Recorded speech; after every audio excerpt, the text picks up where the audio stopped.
قل إن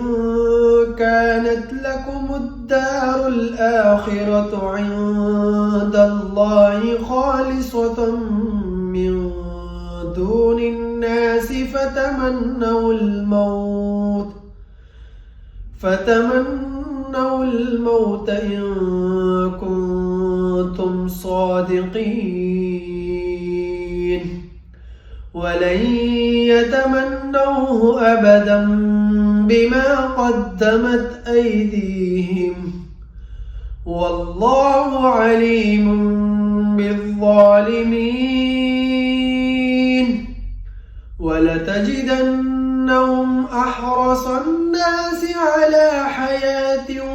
ومن الذين أشركوا يود أحدهم لو يعمر 1000 سنة وما هو بمزحزحه من العذاب أن يعمر والله بصير بما يعملون.